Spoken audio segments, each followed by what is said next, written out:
साथियों, यदि आप पहाड़ पर प्रकृति की गोद में स्थित किसी गांव में रहते हैं तो वहां की समस्याओं से आप जरूर ही रूबरू होते होंगे। और अगर आप वहां नहीं रहते हैं तो आपको वहां की समस्याओं को जानना चाहिए। लोग वहां कैसे रहते हैं, क्या करते हैं, और वहां की सबसे बड़ी समस्या है पलायन। पलायन क्यों होता है, इस बारे में आपको ढेर सारे लेक्चर मिल जाएंगे। लोग तरह तरह की चीज़ें बताएंगे, उसके उपाय भी बताएंगे, लेकिन जो वास्तविकता है वो जो वहाँ रह रहे हैं वही बता पाएंगे।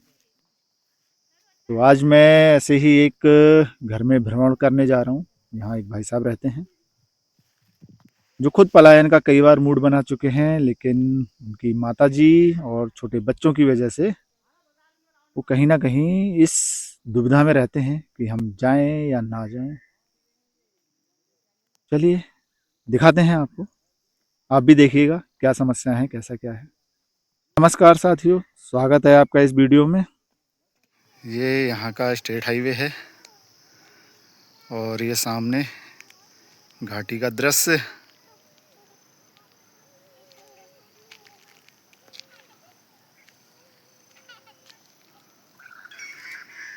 ये रहा स्टेट हाईवे, ये रीठा की तरफ को जा रहा है।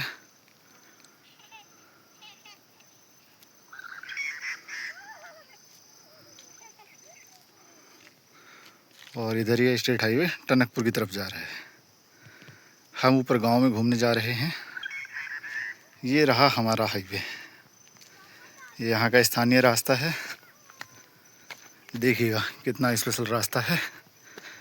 इस रास्ते में ही ऊपर गांव के सब लोग आना जाना करते हैं, सब कुछ पैदल, जानवर भी और इंसान भी। ये एक गधेरा है, इस गधेरे में यहाँ से पानी आता है। जंगली जानवर ना जाएं ऊपर, इसलिए ये जाली लगाई हुई है।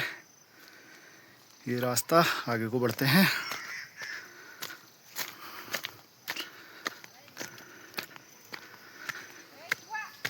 ऐसे रास्ते पहाड़ के गांव में ही मिलेंगे और कहीं नहीं। दाएं मुड़ो, बाएं मुड़ो, इधर जाओ, उधर जाओ।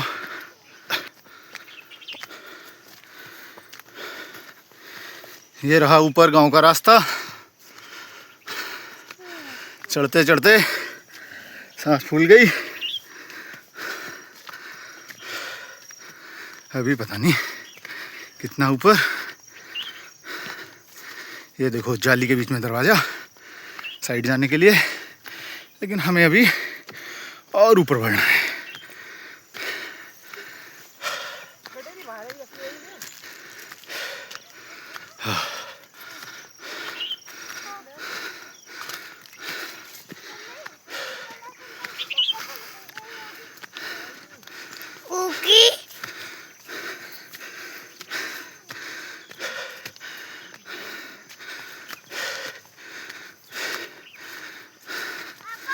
हाँ जी, हाँ। ओ देखो जलेबी की तरह गोल गोल। यह यहाँ का स्टेट हाईवे हो जा रहा है, हो जा रहा है स्टेट हाईवे। ये रही घाटी। घाटी में वो सबसे नीचे है लधिया नदी।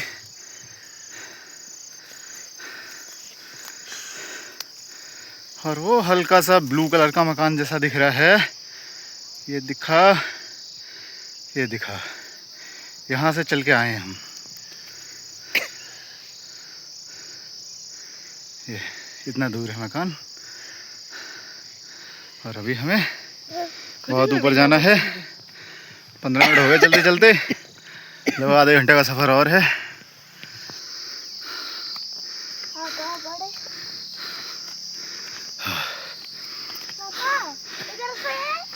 नहीं, ये रास्ता तो नीचे वाला है। ये वाला? हाँ, हमें तो अभी और ऊपर जाना है।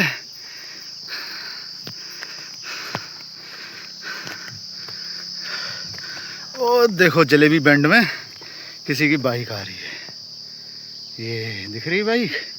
दिख रही है। बिल्कुल गोल गोल रास्ता है। State highway.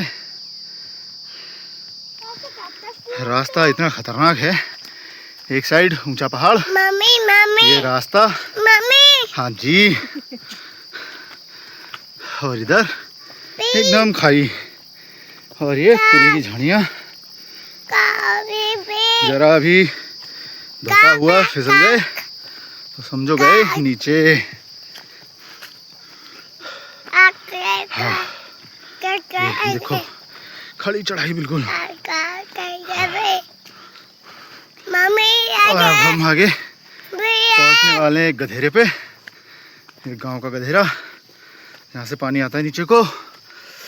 चलो चलो।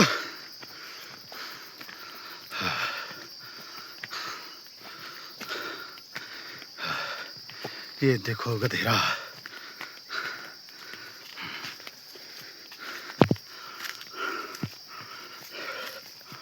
अब थक चुके हैं, थोड़ी देर इस गधेरे में सुस्ताया जाएगा। ये है गधेरा, और ये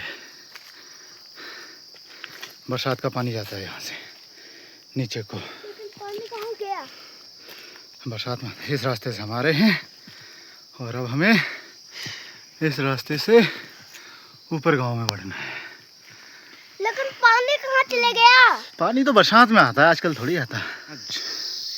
कितना जबरदस्त पेड़ है कड़ी पत्ते का, देखो तो, जूम करें, ये कड़ी पत्ता हरा हरा।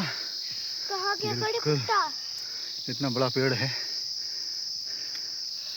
पूरी झाड़ी बनी हुई है कड़ी पत्ते की।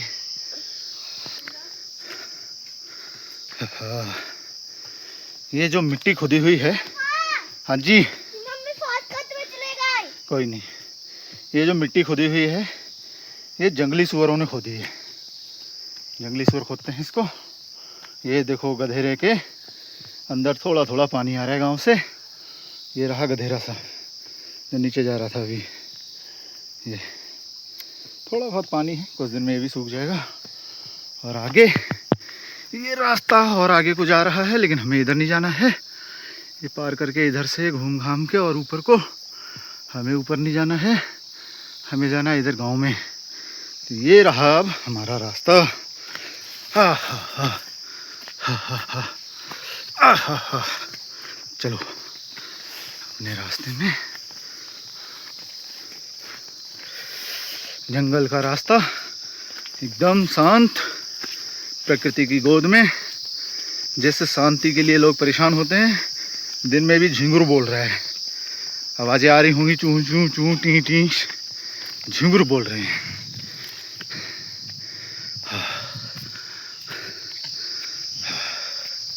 यहाँ दूसरी ने आग जलाई है। हाँ, ये रास्ते में पत्थर रखे हैं, लकड़ी रखी है, ये इस बात का इशारा कर रहे हैं कि आगे किसी का खेत है। और खेत वाले ने ये पत्थर और लकड़ी इसलिए लगाए हैं कि कोई आवारा जानवर, पालतू जानवर या जंगली जानवर उनके खेतों में नुकसान करने के लिए ना पहुंचे। खेतों की सुरक्षा के लिए लगाया गया है। ये बाड़ लगा रखी है, ये अभी कुछ दिन पहले इस खेत से घास कटी है, कटी हुई दिख ही रही है घास।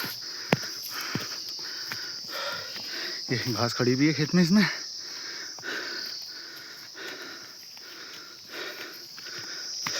ये है वो पौधा, ये दिख रहा था, और घास का लुट पिछली साल का है घास। ये आगे साइड में गांव दिख ही रहा है।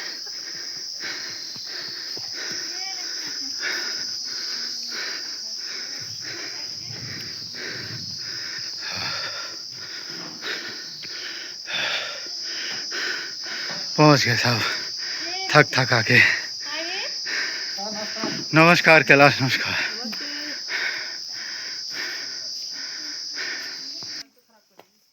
साथियों, अभी तक आपने जो रास्ता देखा, क्या हम सभी के घर के लिए ऐसा ही रास्ता है? कितना रफ एंड टफ, कितनी दिक्कतें। हम लोग यहाँ पहुँचे हैं लगभग 45 मिनट चल के। तो ये समस्याएं जब आप खुद देखेंगे तब समझ आएगा। अच्छा, अब यहाँ की सुंदरता देखिए, बकरी के बच्चे आराम से बैठे हैं, देखो इसके अंदर एक बकरी इधर बंधी है।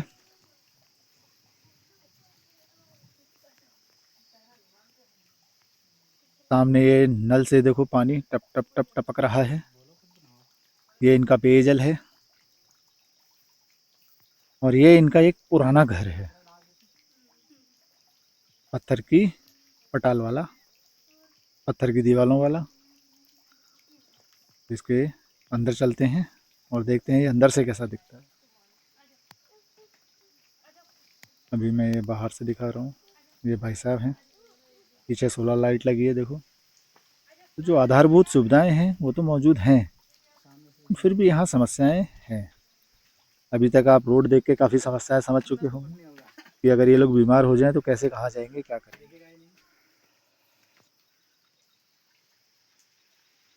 अब ये पुराना घर है तो पुरानी स्टाइल का ही सब कुछ। ये बाल क्यों लगाए गए हैं? ये होता है चौके बाल। किस लिए लगाए हैं? ये कब लगाते हैं? बसंत पंचमी को, सिर पंचमी को। अच्छा, लगाते किस लिए हैं? बसंत पंचमी को लगाते हैं, पता नहीं सभी लोग लगाते हैं, होगा कुछ सिस्टम। ये चूल्हा पुराने जमाने का। ये इसके अंदर का व्यू है, ऊपर देखो। अच्छा, ये किचन है आपका? ऊपर देखो सब लकड़ी है, और ये साल की लकड़ी है, बहुत मजबूत होती है, सही है, इसका मतलब लग रहा है। बहुत लंबे समय तक चलती है साल की लकड़ी।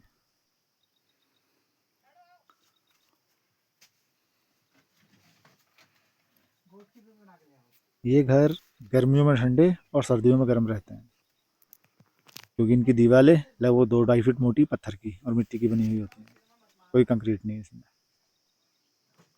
पारंपरिक घर हैं ये पहाड़ के।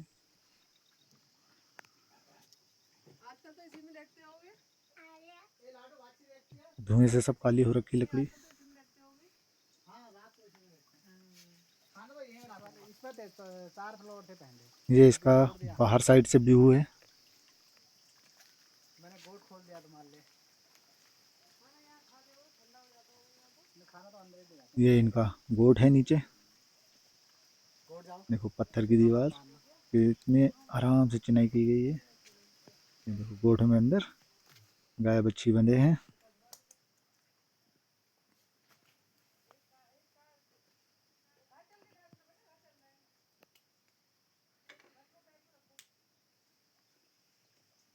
ये देखो गाय है इधर, घास वगैरह पड़ी है नीचे। ऊपर भी इसके ये सब लकड़ी से बना है।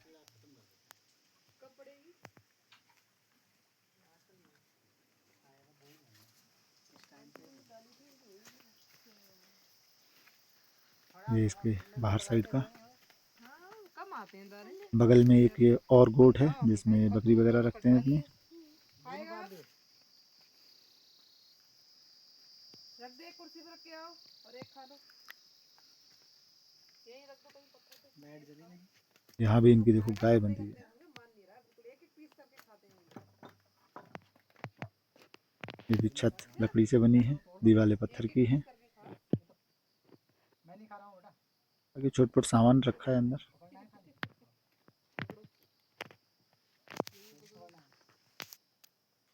और पकड़ना है। ये खाली एरिया है, इधर खाली एरिया में ये लोग बकरियों को रख देते हैं। ये इसके ऊपर का दृश्य है। अब लगाएंगे, हरी सब्जी लगाएंगे। ये आगे केले की तरफ नींबू है क्या है? हाँ नींबू है वो।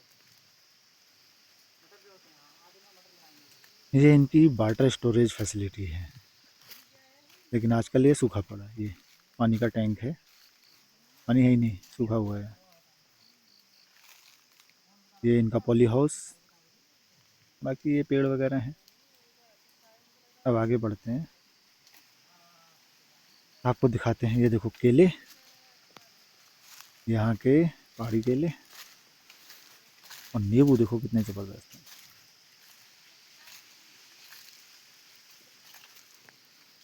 खूब नींबू लगे हैं इस पे, बड़े बड़े नींबू, अचार बनाने वाले। यहाँ इस नींबू की कोई वैल्यू नहीं है, अपने आप नीचे टपक रहे हैं, ख़राब हो रहे हैं। ये इनका खाद का ढेर और सामने खेत हैं, वो नीचे खेत हैं। इन खेतों में अपना थोड़ा बहुत अनाज उगाते हैं। ये पेड़ जो हैं इनके पत्ते जानवरों की चारे के काम आते हैं। मैं इन नींबुओं के बारे में बता रहा था कि यहाँ इनकी कोई वैल्यू नहीं है। देखो नीचे कैसे पड़े हैं, अपने आप टपक टपक के ख़राब हो रहे हैं। जबकि किसी शहर में अगर यही नींबू आप खरीदने जाओ तो लगभग एक दाना 20 रुपए का मिलेगा, और यहाँ ये ख़राब हो रही है। अब ख़राब होने का कारण ये है कि अब इनको कौन तोड़ के पहुँचाए। जितने के नींबू नहीं उससे ज़्यादा ट्रांसपोर्टेशन कॉस्ट लग जाएगा। अभी रोड यहाँ से बहुत नीचे है, वहाँ तक पहुँचाना, फिर वहाँ से गाड़ी में लाद के शहर पहुँचाना। अब अगर बहुत ज़्यादा मात्रा में हो तब तो पहुँचा ही दीजिए, कम मात्रा में होने की वजह से नहीं पहुँचाते। ये गिलोय की बेल फैली हुई है यहाँ पर, देखो इस पेड़ के ऊपर। इस गिलोय को ये लोग अपनी देसी दवाओं में इस्तेमाल कर लेते हैं। वहाँ पर फेंक दो। बाकी ये अमरूद का पौधा है और पेड़ हैं इधर उधर जो भी है। ये शायद पुलम है।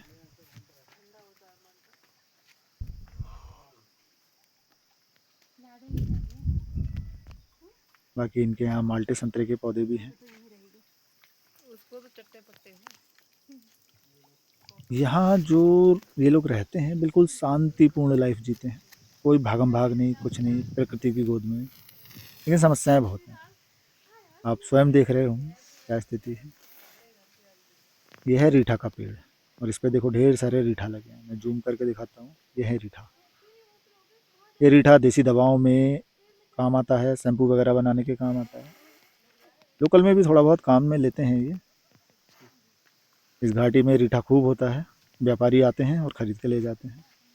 तो सामने इनका एक संतरे का पेड़ है जो सूख रहा है। ये बाकी घाटी का दृश्य, ये इन्होंने फूल के पौधे लगा रखे हैं। अब यहाँ रात को बाघ भी आता है, बाघ तेंदुआ घूमते रहते हैं। इनके घर से कुत्ते, बकरी, गाय, भैंस इन चीज़ों को उठा के ले जाते हैं। इंसानों पे तो आज तक इस घाटी में कोई घटना नहीं सुनी कि इंसानों पर हमला किया हो, लेकिन घर से जानवरों को उठा के ले जाते हैं। ये इनका नया घर है जो कंक्रीट से बनाया गया है, उस साइड पुराना घर था। ये इनका माल्टे का पेड़, ये भी ख़राब हो रहा है। इधर ये वो दूर गांव के बाकी के घर दिख रहे हैं। ये घाटी का दृश्य था। ये देखो इनका माल्टे का पेड़, कुछ माल्टा लगे हैं, ये पेड़ भी सूख रहा है धीरे धीरे।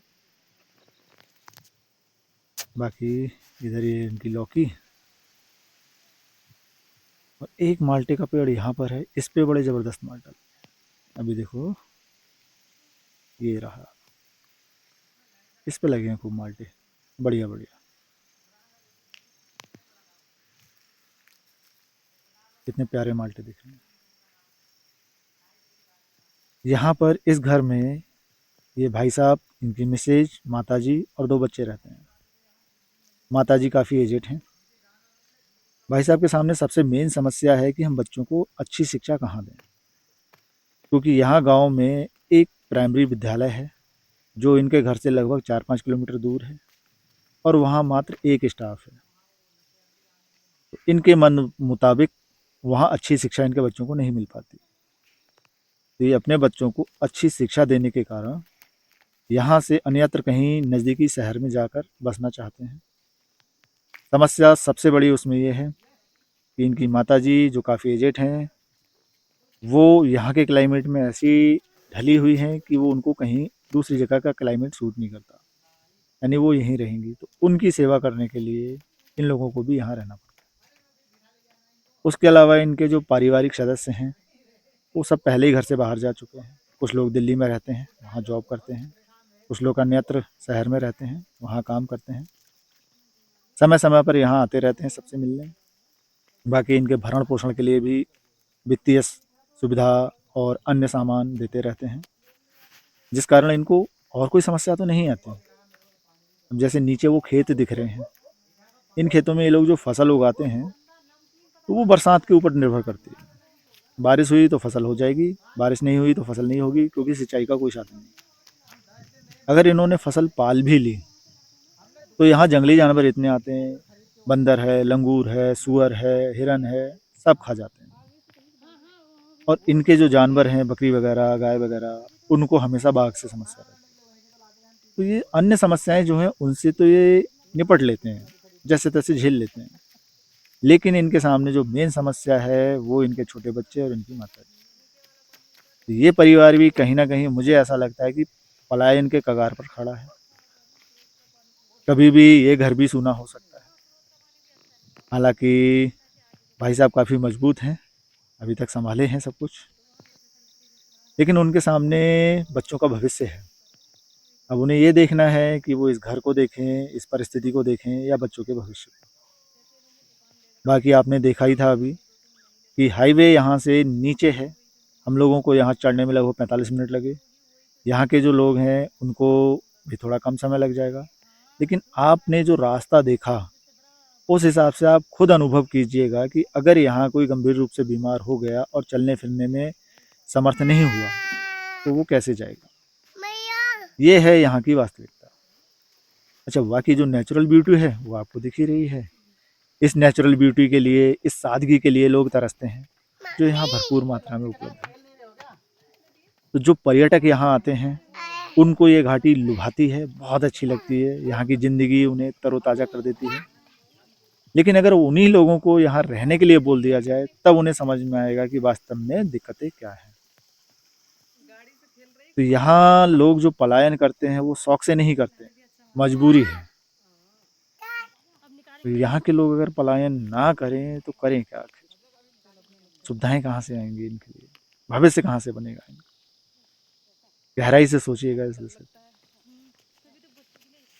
बनाना तो मैं कुछ और चाह रहा था, लेकिन जब मैंने ये वीडियो एडिट किया तो मेरे दिमाग में ख्याल कुछ और आ गया। मैंने इसको पलायन के उद्देश्य से शूट कर दिया। देखो घाटी कितनी प्यारी लग रही है। चलिए, बाकी वीडियो में यहाँ तक बने रहने के लिए आप लोगों का बहुत बहुत धन्यवाद। अब आप लोगों के अगर कोई विचार हो तो कमेंट बॉक्स में साझा कीजिएगा, और एक्सप्लेनेशन में अगर मेरे से कोई गलती हुई हो तो क्षमा करने की कृपा करें।